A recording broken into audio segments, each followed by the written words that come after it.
그 수요예배 인도하는 게 좀 오랜만인데요. 성도님들 말씀이 조금 부족하더라도 사랑으로 들어주시면 감사하겠습니다. 오늘 성경 말씀은 로마서 11장 1절에서 12절까지의 말씀입니다. 로마서 11장 1절에 12절까지의 말씀, 신약 성경 254페이지에 있습니다. 로마서 11장 1절에 12절까지의 말씀 찾으셨으면 다 같이 교독하시겠습니다. 제가 먼저 하겠습니다. 그러므로 내가 말하노니 하나님이 자기 백성을 버리셨느냐? 그럴 수 없느니라. 나도 이스라엘이니요 아브라함의 씨에서 난 자요 베냐민 지파라.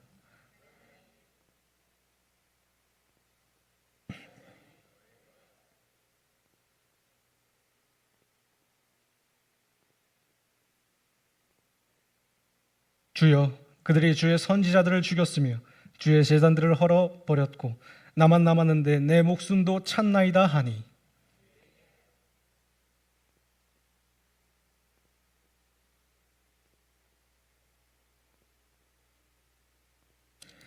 그런즉 이와 같이 지금도 은혜로 택하심을 따라 남은 자가 있느니라.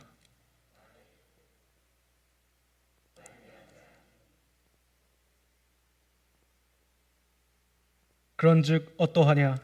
이스라엘이 구하는 그것을 얻지 못하고 오직 택하심을 입은 자가 얻었고 그 남은 자들은 우둔하여졌느니라.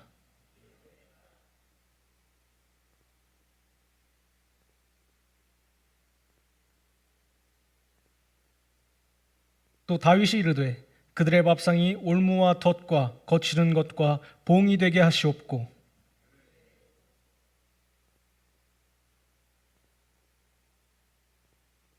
그러므로 내가 말하노니 그들이 넘어지기까지 실족하였느냐? 그럴 수 없느니라. 그들이 넘어짐으로 구원이 이방인에게 이르러 이스라엘로 식인하게 함이니라. 그들이 넘어짐이 세상의 풍성함이 되며 그들의 실패가 이방인의 풍성함이 되거든 하물며 그들의 충만한 함이리요. 아멘. 우리 사랑하는 성도 여러분들, 우리는 지금 정말로 이 세상을 보면은 참으로 혼란한 시대를 살고 있다고 생각을 합니다. 뉴스를 틀면은 전쟁이 나오고요. 지금 막 비도 많이 내렸죠. 재난, 그리고 경제적인 불안, 그리고 가정의 해체들, 도덕과 윤리의 붕괴가 빈번하게 일어난다고 봅니다. 정치 이념이 진리보다 우선이 되고, 그리고 사회는 점점 더 진리를 배격하면서 하나님의 말씀은 고리타분한 그러한 도덕 이야기로 치부되고 있습니다. 이러한 세상 속에서 신앙을 지킨다는 것, 믿음을 따라 살아간다는 것은 마치 광야에 홀로 선 것 같은 그런 외로움과 고독을 수반하죠. 세상은 말합니다. 신앙인들에게 이렇게 말하죠. 네가 그렇게 믿는다고 뭐가 바뀌어? 신앙은 개인적인 선택일 뿐인 절대적인 진리는 없어. 그런 세상 앞에서 우리는 때로 이렇게 묻죠. 하나님, 지금 이 시대에도 주의 백성들이 과연 있을까요? 정말 교회는 여전히 희망이 있을까요? 하나님을 바라보며 살아가는 우리가 과연 어떤 의미가 있을까요? 오늘 본문은 이 질문들에 대해 하나님께서 주시는 분명한 대답이라고 생각합니다. 내가 나를 위하여 7,000명을 남겨두었다. 이 한마디는 깊은 어둠 속에서 우리에게 등불이 되어주는 주님의 말씀이죠. 그 7,000명은 단지 숫자가 아닙니다.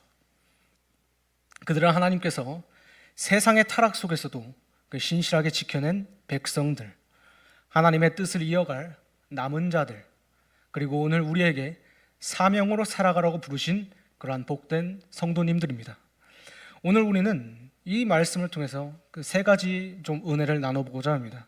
첫 번째는 하나님은 결코 자기 백성을 버리신 적이 없으시다는 사실. 두 번째는 절망 중에서도 하나님은 계속해서 일하고 계신다는 사실. 세 번째는 은혜로 남겨진 우리는 반드시 사명을 따라 살아가야 한다는 사실입니다. 본문 1절입니다. 본문 1절에서 사도 바울은 이렇게 선포합니다. 그러므로 내가 말하노니 하나님이 자기 백성을 버리셨느냐? 그럴 수 없느니라. 그럴 수 없느니라. 이 그럴 수 없느니라 이 말은 헬라어로 번역하면 메게노이토라고 합니다. 메게노이토는 정말로 강한 부정을 나타내죠. 직역하면 결코 그럴 수 없다 입니다. 말도 안 된다라는 뜻이죠. 바울은 자신이 바로 그 증거라고 말합니다. 그는 유대인이며 그리고 아브라함의 후손이고 그리고 베냐민 지파에 속한 자입니다. 한때 교회를 박해했던 자이지만 하나님께서는 그를 버리시지 않고 부르셨습니다. 오히려 복음을 위한 사도로 부르셨죠. 우리 여러분들 혹시 우리 성도님들의 삶에서 이런 질문을 하신 적이 있으실까요? 하나님, 저를 정말로 기억하고 계신가요? 기도는 하는데 응답은 없고 그 상황은 바뀌지 않고 영적으로 메말라 있는데 하나님이 나를 잊으신 건 아닐까요? 그런 우리에게 하나님은 오늘 바울의 입을 빌려서 말씀하고 계십니다. 그럴 수 없느니라. 내가 너를 잊을 리가 없다 라고 하시는 것이죠. 이사야 49장 15절 말씀을 한번 제가 읽어드리겠습니다. 여인이 어찌 그 젖 먹는 자식들을 잊겠으며 자기 태에서 난 아들을 긍휼히 여기지 않겠느냐. 그들은 혹시 잊을지라도 나는 너를 잊지 아니할 것이라. 하나님은 약속에 정말로 신실하신 분이시죠. 언약을 세우신 하나님은 변하지 않으시고 그리고 포기하지 않으시며 당신의 백성을 끝까지 품으시는 그러한 우리의 아버지이십니다. 우리가 넘어질 수도 있어요. 의심할 수도 있습니다. 그러나 하나님은 우리의 믿음을 끝까지 지켜내주시는 분이십니다. 하나님께서는 오늘도 당신의 백성을 잊지 않으셨습니다. 바울은 오늘 본문 3절과 4절에서 엘리야의 이야기를 꺼냅니다. 우리는 종종 그 위대한 승리 다음에 찾아오는 낙심을 간과할 때가 많죠. 엘리야는 갈멜산에서 바알의 선지자 450명과 대결해서 승리를 거두었습니다. 하나님의 불이 하늘에서 내려왔고 백성들은 무릎 꿇고 여호와 그분이 하나님이시다 라고 외쳤습니다. 영적으로 최고의 절정에 이루었죠. 그러나 그 직후 이세벨의 단 한마디로 인해 엘리야는 광야로 도망칩니다. 그리고 로뎀나무 아래에서 이렇게 말하죠. 열왕기상 19장 4절의 말씀을 읽어드리겠습니다. 여호와여, 넉넉하오니 지금 내 생명을 거두시옵소서. 왜 그랬을까요? 엘리야는 고독했던 것입니다. 그는 주님, 저만 남은 것 같아요. 나만 지금 이 세상에서 믿음을 지키고 있습니다 라고 탄식한 것이죠. 그 순간 하나님은 조용히 말씀하십니다. 열왕기상 19장 18절입니다. 내가 바알에게 무릎 꿇지 않은 7,000명을 이스라엘 중에 남겨두었노라.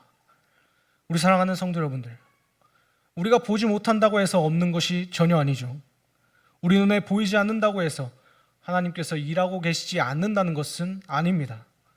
하나님은 고독한 엘리야를 위로하시면서 그에게 새로운 사명을 주십니다. 후계자 엘리사를 세우시고 그리고 왕들을 기름 부으라는 사명 말입니다. 낙심은 종종 사명의 전환점이 되죠. 오늘 과연 낙심하고 계실까요? 아무도 믿음으로 살아가는 이가 없어 보이실까요? 그러나 하나님은 이렇게 말씀하십니다. 너만이 아니다. 나는 7,000명을 남겨두었다. 그리고 그들 중 하나가 바로 너다. 5절은 이렇게 말합니다. 그런즉 지금도 은혜로 택하심을 따라 남은 자가 있느니라. 은혜로 선택되었고 그리고 은혜로 남겨졌고 은혜로 살아가고 있는 존재입니다. 또한 6절은 이렇게 말합니다. 만일 은혜로 된 것이면 행위로 말미암지 않음이니 그렇지 않으면 은혜가 은혜되지 못하느니라. 남은 자는 잘나서 남은 자가 절대 아니죠. 특별히 외로워서 똑똑해서 그리고 남들보다 성실해서가 아닙니다. 전적인 하나님의 은혜입니다. 우리 성도 여러분들이 오늘도 믿음을 붙잡고 살아가는 것은 당연히 하나님의 은혜입니다. 말씀을 읽고 오늘 이렇게 예배에 참여하고 그리고 기도하는 것조차 은혜이죠. 우리의 연약함은 여전하지만 그럼에도 불구하고 우리를 남기신 하나님이 계시기에 우리는 절대 무너지지 않는 것입니다. 우리는 부족하지만 하나님의 은혜가 우리를 붙들고 있습니다. 우리는 연약하지만 주님의 긍휼이 우리를 남게 하셨습니다. 또한 우리는 넘어지고 실수하지만 하나님의 자비는 매일매일이 새롭습니다. 은혜로 남는 자, 그것이 바로 우리 성도들의 정체성입니다. 그리고 이 은혜가 우리를 오늘까지 지탱해 온 것입니다. 성경 속에는 그리고 남은 자들의 이야기가 계속해서 반복되죠. 하나님은 언제나 시대마다 남은 자를 남기셨습니다. 그들은 하나님의 심판 속에서도 살아남았고, 그리고 새로운 역사를 시작하는 도구가 되었습니다. 노아의 예를 한번 들어볼까요? 창세기 6장을 보면은 세상은 죄로 가득 찼고, 그리고 하나님은 한탄하였습니다. 그러나 그 시대에도 하나님은 노아를 찾으셨죠. 창세기 6장 8절입니다. 그러나 노아는 여호와께 은혜를 입었더라. 노아와 그 가족 8명은 심판의 물 속에서도 구원받은 남은 자였습니다. 그들은 새 시대의 시작점이 되었고, 그리고 그들을 통해 하나님의 구속 역사는 이어졌습니다. 우리 롯을 한번 또 예를 들어보겠습니다.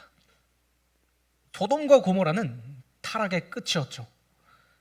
그 도시에는 의인 10명조차 없었습니다. 그러나 하나님은 롯과 그의 딸들을 구원하시죠. 창세기 19장 16절입니다. 여호와께서 그에게 자비를 더하심이었더라. 롯은 완벽하지 않았습니다. 심지어 지체하며 망설였습니다. 그럼에도 하나님께서는 자비로 그를 붙드신 것이죠. 그 한 사람을 통해서 모압 그리고 암몬이라는 족속이 생겨났던 것입니다. 심판 속에서도 은혜의 새싹은 자랐던 것이죠. 오늘 본문 11절에서 바울은 이렇게 말합니다. 그들의 넘어짐으로 구원이 이방인에게 이르러. 오히려 그 실패를 통해 이방인에게 복음이 전해졌던 것이죠. 이스라엘의 넘어짐은 끝이 아니었던 것입니다. 하나님은 넘어짐조차 구원의 도구로 사용하셨던 분이십니다. 오늘 이 시대에도 하나님은 남은 자들을 통해 일하고 계십니다. 우리 성도님들은 이 시대의 남은 자이십니까? 남은 자는 단지 살아남는 자가 아닙니다. 말해야 할 때 침묵하지 않고 타협할 때 거룩을 붙드는 자이죠. 노아처럼 경고하고 롯처럼 가독을 붙들고 예수님처럼 이 세상의 빛과 소금으로 살아가야 하는 것입니다. 세상이 진리를 외면하고 그리고 어둠을 환영할수록 남은 자는 더욱 빛으로 그리고 등불로 세상을 비춰야 하는 것이죠. 말 아래 숨겨진 등불이 아니라 등경 위에 드러나는 등불이 되어야 하는 것입니다. 그것이 바로 하나님께서 이 시대 속에 우리 한 사람 한 사람을 남겨두신 이유입니다. 우리 사랑하는 성도 여러분들, 세상은 좀 험악하지만 하나님께서는 결코 이 시대를 포기하지 않으셨습니다. 세상이 아무리 어두워 보여도 하나님은 여전히 당신의 백성을 남겨두셨고 그들을 통해 하나님의 역사를 계속해서 나가고 계십니다. 우리는 자주 외칩니다. 하나님, 이 세상이 너무 악합니다. 하나님, 믿음으로 살기에는 정말로 너무 어렵습니다. 왜 나만 이 힘든 길을 가는 것일까요, 하나님? 그러나 하나님께서는 조용히 이렇게 말씀하시죠. 내가 나를 위하여 바알에게 무릎 꿇지 아니한 7,000명을 남겨두었다. 그 하나님의 음성이 오늘 우리에게 말씀하시는 겁니다. 내가 너를 남겨두었다. 너는 나의 7,000명 중 하나이다. 사랑하는 여러분, 하나님이 이 시대의 날 가운데 남겨두신 그 이유는 과연 무엇일까요? 그저 살아있으라고요? 절대 아니죠.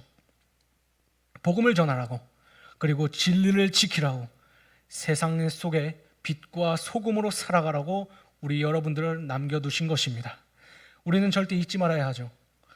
우리는 이 시대를 위한 하나님의 답변이며 그리고 우리를 통해서 하나님의 역사가 계속된다는 사실을 말입니다. 그리고 우리를 통해 다음 세대가 믿음을 보게 될 것입니다.